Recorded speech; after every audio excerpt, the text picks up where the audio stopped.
हरियाणा अनुसूचित आयोग के चेयरपर्सन रविंद्र बलियाला परिवार के साथ पहुंचे अयोध्या। रामलला हनुमानगढ़ी में किया दर्शन पूजन। राम मंदिर निर्माण का किया अवलोकन। सर्किट हाउस में मीडिया से हुए मुखातिब।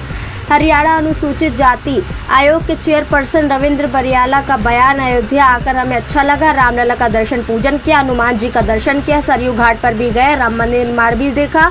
अयोध्या में बृहद स्तर पर विकास कार्य चल रहे हैं। उन्होंने कहा फुल मेजॉरिटी से फिर बनेगी भाजपा की सरकार, मोदी बनेंगे प्रधानमंत्री। देश में विपक्ष है ही नहीं। इंडिया के नाम से जो इकट्ठे हो रहे हैं उनका आपस में ही कोई कॉन्सेप्ट क्लियर नहीं है। मोदी एक तरफा चुनाव जीतेंगे।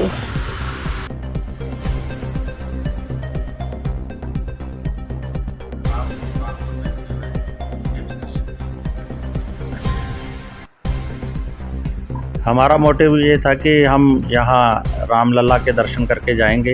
अयोध्या धार्मिक नगरी है, राम जी की जन्मस्थली है, तो अयोध्या हम आए, जहाँ राम जी की मूर्ति स्थापित हुई है वो देख के आए हैं।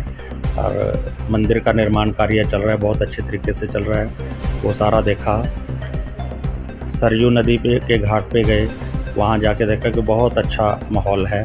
रामगढ़ी में हनुमान जी के दर्शन करे, और सबसे बड़ी अच्छी बात ये लगी कि वो बहुत अच्छा जो काम है वहाँ चल रहा है।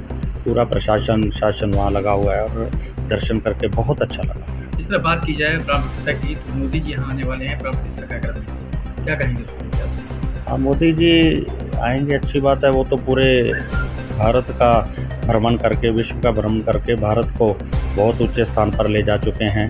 तो भारत का बहुत विकास हो रहा है। यहाँ भी आएंगे तो निश्चित तौर पर उनके आने से अयोध्या नगरी का और पूरे उत्तर प्रदेश का जो विकास पहले से ही बहुत बढ़िया हो रहा है, उसमें और चार चांद लगेंगे।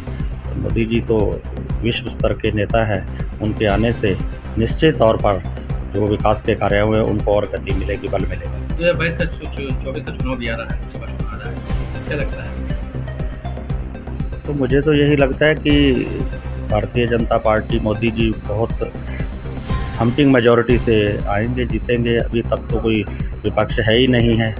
ये लोग सभी जो दूसरे लोग हैं इंडिया के नाम से जो इकट्ठे हो रहे हैं, वो खुद ही आपस में उनके जो कॉन्सेप्ट है वो क्लियर नहीं है।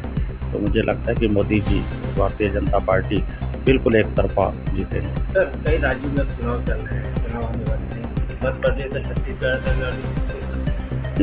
ये हमेशा होता है। पिछले जब चुनाव था लोकसभा का, उससे पहले भी इस तरह के चुनाव हुए थे, तो उसमें मिक्स सा रिस्पॉन्स आया था।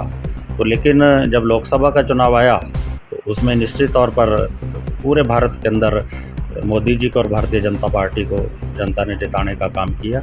किसी भी तरह की कोई प्रॉब्लम नहीं है, और निश्चित तौर पर भारतीय जनता पार्टी और मोदी जी ही 2024 का चुनाव जीतेंगे। जैसे जैसे चुनाव करीब आ रहा है वैसे राहुल गांधी कभी किसान बन जाते हैं, कभी कूली बन जाते हैं, कभी ट्रक ड्राइवर हो जाते हैं। तो इस भूमिका को देखकर क्या 2024 ये सिर्फ क्या है कि नौटंकी तरह की चीज़ें हैं।